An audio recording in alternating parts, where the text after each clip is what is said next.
Today we're going to be doing a sequences and series review video. I have listed the formulas for arithmetic and geometric sequences and series here, so if you don't have those you might want to write them down. And of course, if you want to memorize these, go right ahead. You don't have to. There is an infinite series I am missing. S infinity is equal to a over 1 minus r if the absolute value of r is less than 1, and we'll be using that one as well.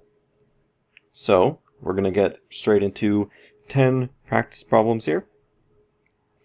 First of all, we're going to be given a sequence or a series, and we're going to be asked to find some terms, some sums, and the general term.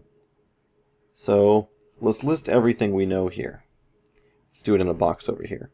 We know our first term is equal to 20. Here's a question. Is this an arithmetic or a geometric sequence? So how do we find this out?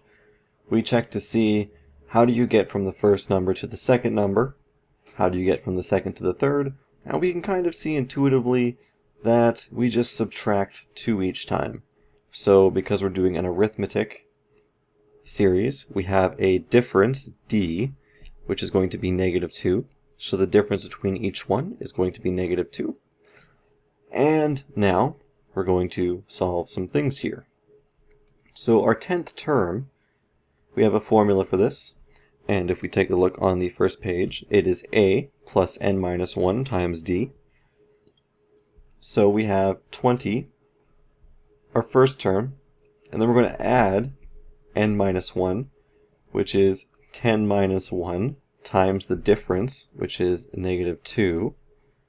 So this is equal to 10 plus 9 times -2, which is just 20 minus 18, and this is equal to 2. So the 10th term is equal to 2. Now what is the sum of the first 10 terms? Well, this is equal to, and in fact, because we know the difference, we can use this second formula here. So this will be n over 2, so this is 10 over 2, times 2 times the first term, which is 20, plus the difference, which is -2, times n minus 1, which will be 9. So when we plug some stuff in here, we're going to get 5 times 40 minus 18. Again, we're just doing some simple arithmetic there. And this will be 5 times 22, which is equal to 110. So that'll be the sum of the first 10 terms. Now, what is the general term? So remember, in the general term, we have a plus n minus 1 times d. What we're doing is we're going to solve for n. In fact, we're going to list it as a plus n times d.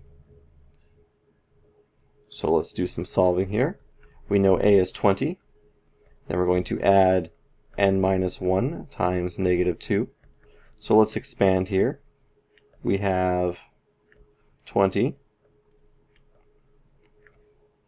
And to clean this pen off, we have 20, and then we have minus 2n plus 2. So when we collect like terms, we're going to have 22 minus 2n. And this is the general term, 22 minus 2n.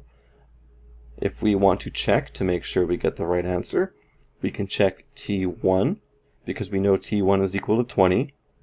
So we have 22 minus 2 times 1, which is equal to 20. So the formula works. Alright, let's do the same problem, except let's do a geometric series.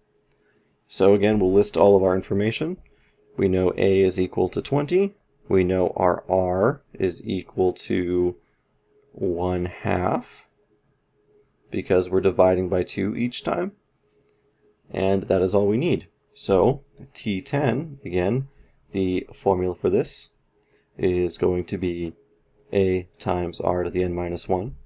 So this will be 20 times 1/2 to the 9.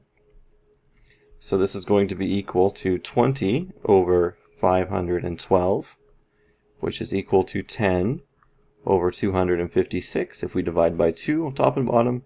And we can do this one more time to get 5 over 128. You can plug that into your calculator if you want, but you probably don't need to. For the sum, this is a times r to the n minus 1 over r minus 1. So here we have 20 times 1/2 to the 9 minus 1, all divided by 1/2 minus 1. So this will be 20 times, again we'll go to our calculator here, this is 1/2 to the, actually this should be 1/2 to the 10, sorry. That's 1/2 to the 10 minus 1. And of course that is going to be actually a very, very close number. So this will be negative 0.999. And this will be divided by negative 1/2. So divided by 20 times negative 2. And our answer here will be 39.96. So it's really close to 40. Now what is the infinite term? Well, this is a over 1 minus r. So this will be 20 minus, or 20 over 1 minus 1/2. So this is 20 over 1/2, and this will just be equal to 40. So surprisingly, the 10th term here is actually pretty close to our infinite term. That's kind of a cool thing right there. After 10 terms, we're barely adding anything anymore. So those were just some simple computation questions. Here's another good one. We're given a geometric sequence and we're told to find the common ratio and fill in the blanks. So we label the first number we see as t1, the next number we see as some term. And how do geometric sequences work? Well, 3 times r gets to the second term. Then we multiply by r again to get to the third term, and r one more time to get to the fourth term. So 3r cubed is equal to 0.375. So we divide both sides by 3. So r cubed is equal to 0.125. Now you might need a calculator for this. So let's find the cubed root of 0.125. So you can do this multiple ways. You can just do it in your head if you're really good with fractions. In fact, here's a little trick here. 0.125 is the same thing as 1/8. So r cubed is equal to 1/8. So we take the cubed root of 1/8. And using algebra here, we know this is the cubed root of 1 over the cubed root of 8. And if we take the cubed root of both of these, this is the same thing as 1 over 2. So our ratio is 1/2. And now we can fill in these missing numbers, 1.5 and 0.75, and we'll see that it works. So again, it's intuition, knowing how these series works, and solving as appropriate. We need to find the general term if the third term is 32 and the sixth term is 0.5, and this is a geometric sequence. So what is the general term? We know Tn, and what is the formula for a geometric sequence? That is a times r to the n minus 1. So what we do here is we say, okay, we have 32, we have a blank, we have a blank, and we have 0.5. So we need to find the common ratio. So we do the same thing as we did before. 32, how many times do we multiply by r? We multiply by r 3 times, and this is equal to 0.5. So r cubed is going to equal 0.5 over 32, which is the same thing as 1 over 64. Now we take the cubed root of both sides. So the cubed root of 1 over 64, and this is equal to 1/4. So we know A. Actually, we don't know A. We know the common ratio, which is 1/4. So in our little box of information over here, we have R is equal to 1/4. So in our sequence here, we have to find these two terms. So if we have to multiply by 1/4 to get to the next one, we have to multiply by 4 to go back a term. So this is going to be 128, and this is going to be 512. So our A value is going to be 512. So when we plug our stuff in here, Tn is equal to 512 times 1/4 to the n minus 1. And this is our general term. We can plug in any value of n, and we will get the correct number if we just plug in into the value. So you can check, you can put in 1. So if we want to make sure let's make sure T3 works, because that was the value we were given. T3 is 512 times 1/4 to the 3 minus 1. So this is 512 times 1/4 squared. So this is 512 divided by 16, which is equal to 32. So the formula works. This is probably one of the more challenging questions, but I think it's a good question, because you have to do some common ratio finding, you have to do some term finding, and then you have to plug it in and make a general term out of it. So it's a good question. Let's do a word problem now. The length of a pendulum swing is 90 centimeters. So if we have a pendulum here, and it starts over here, and it swings over here, so it ends there. Oops, I'm going to make this a dotted line. This will be 90 centimeters.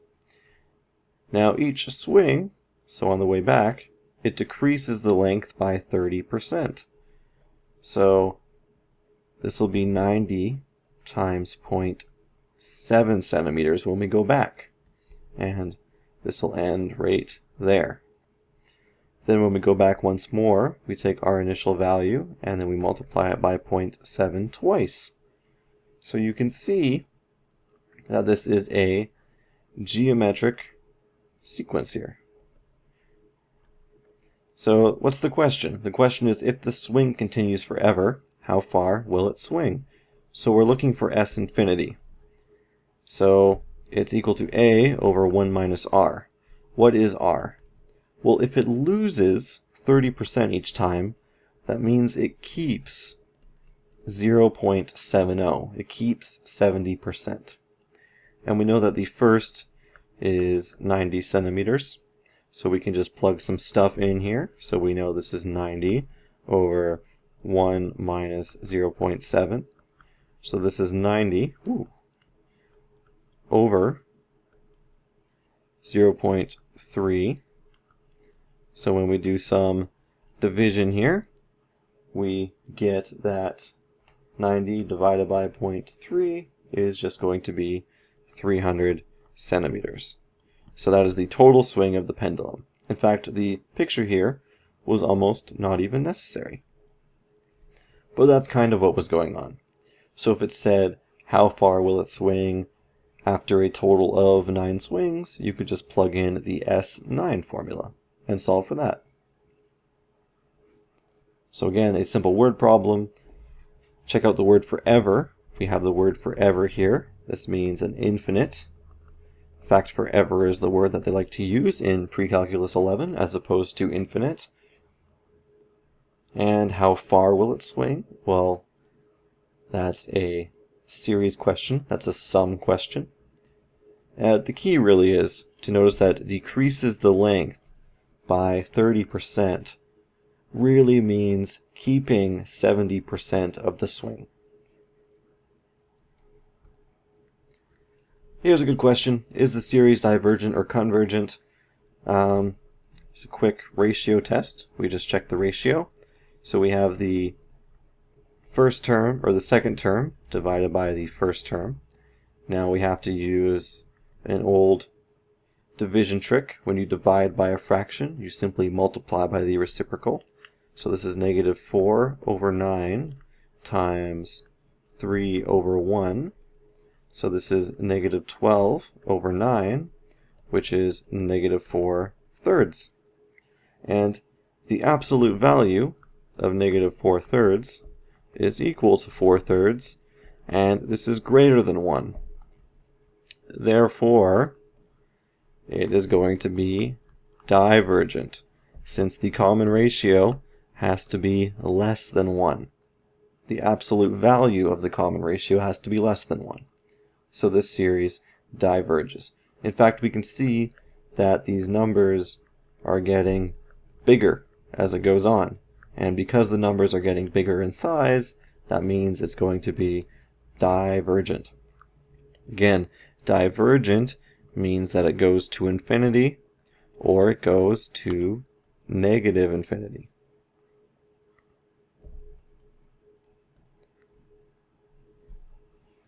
Here's a little bit of a more challenging problem.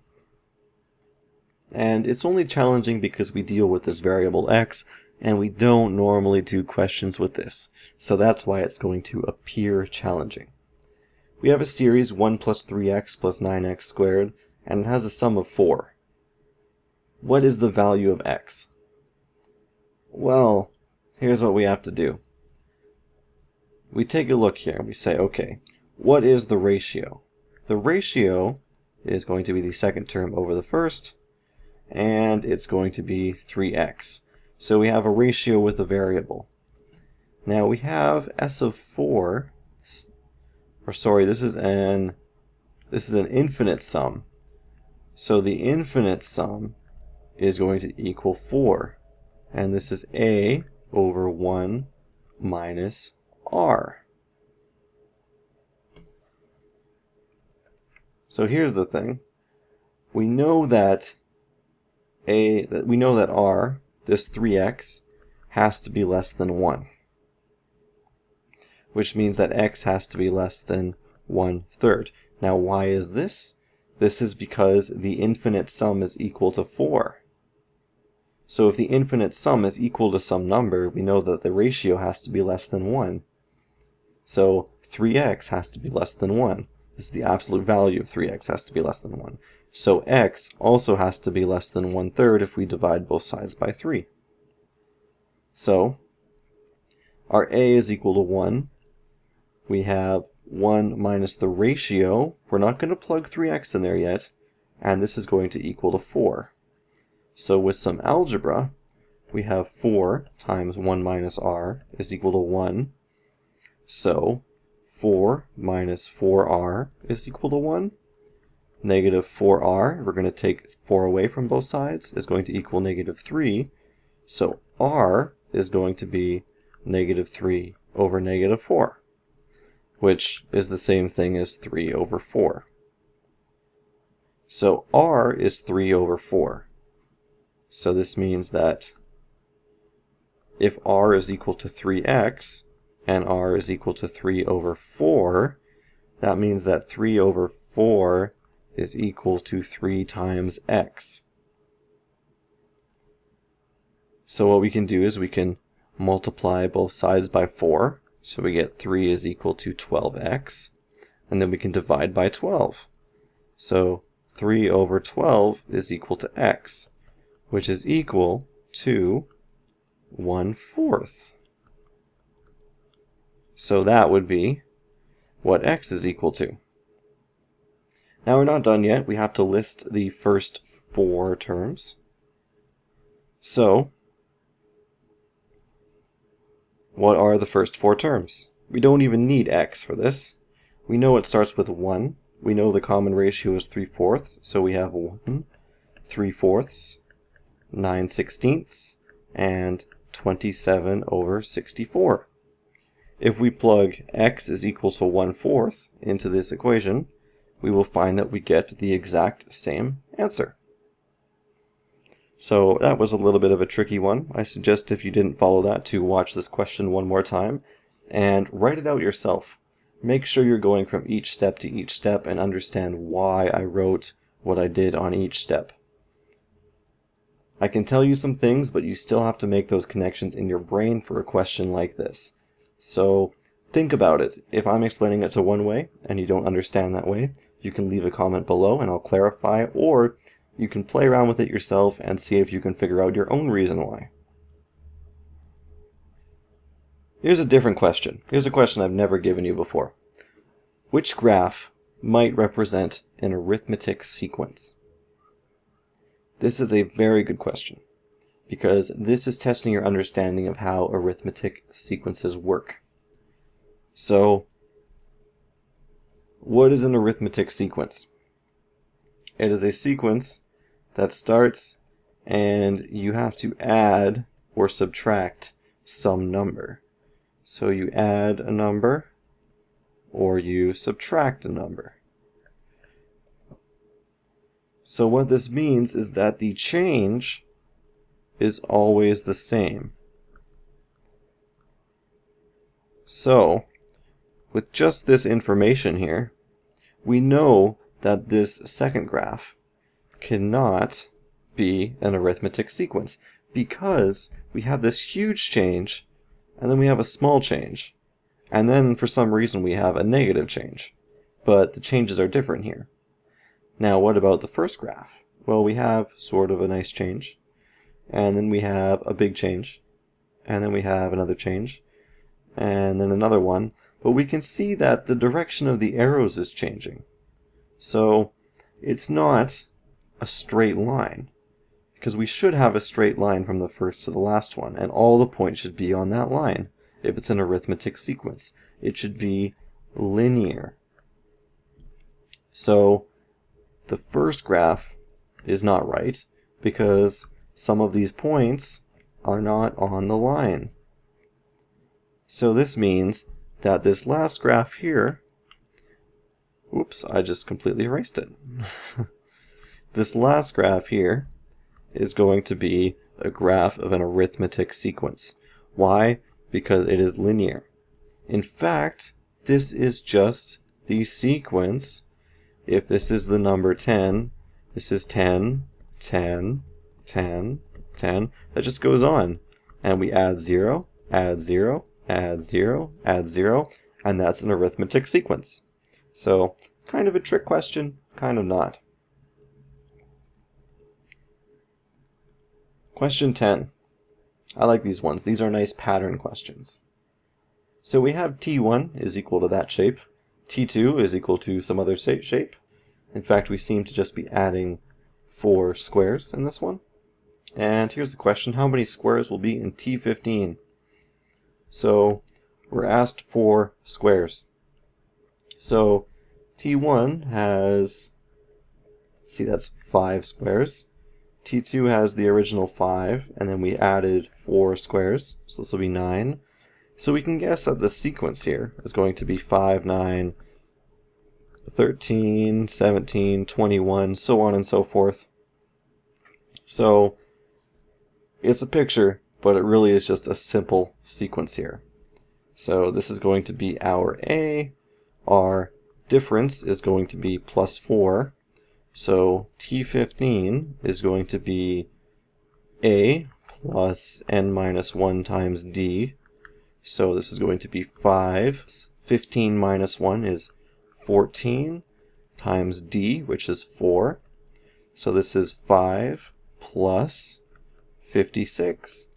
So the 15th shape will have 61 squares in it.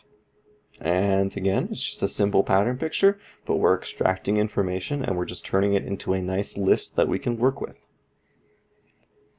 So really, anytime you have a picture question like this, you want to take your picture and you want to turn it into a list or a sequence. And that is going to be the easiest way to solve these problems. Now, here's another question we had before. I'm just rephrasing it, so hopefully you recognize this. If a man jumps 5 feet off the ground, each time he jumps, he loses 10% of his height.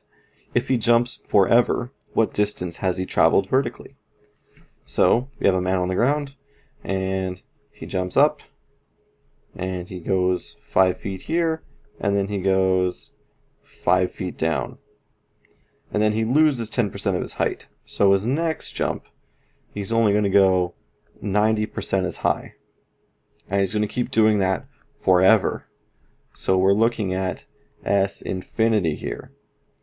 And this is 1 over A minus R. So what is A? Our A is going to be 5 feet, because that's what we're starting as, 5 feet off the ground. Then he loses 10%. So losing 10% is the same thing as keeping 90%. So our R is going to be 0.9. So when we plug this into our formula, we have 5 over 1 minus 0.9, which is 5 over 0.1, which will be 50 feet. Now here's the trick part. We're not done. We want his total vertical distance. That means we jump up and we fall down. So we have to multiply this by 2 because we need to do rise and fall. So this is going to be 100 feet. And the question is, wait, hold on a second. In our ball dropping one, we did something different. We had it coming down first, so we had to add an extra step. But because he's starting on the ground this time, we don't have to add another step. So we just have to multiply our answer by 2. And that is the infinite distance. So that is all of the review questions I have for sequences and series. This is, I would say this is close to a test. All the things I did here are questions you would probably see on a test. You might have a couple more computation questions where you're just plugging in, say you're solving for Tn or you're solving for S of n or something like that. So you might have a couple more of those, but the problems I gave you are definitely ones that you will see on a test. The pendulum one is a personal favorite. The man jumping and ball dropping questions are really popular. In fact, I would be surprised if you did not have a question that looked like this on your test. I'd say your teacher is doing something really weird, because this is the most common geometric series question that you can possibly get. This is a question in calculus that comes up just as a review for how you find the total distance or total series or total sum of a geometric series. This is a question that comes up all the time. So you're going to get this question, and you better study it, because you're going to get it. Sorry. I know a lot of people hate this question. It is a pretty bad question. It's painful when you first learn it, but it's not that bad when you get it. Anyways, if you have any more questions, leave them in the comments below, and I will get to you as soon as I possibly can. Thanks for watching.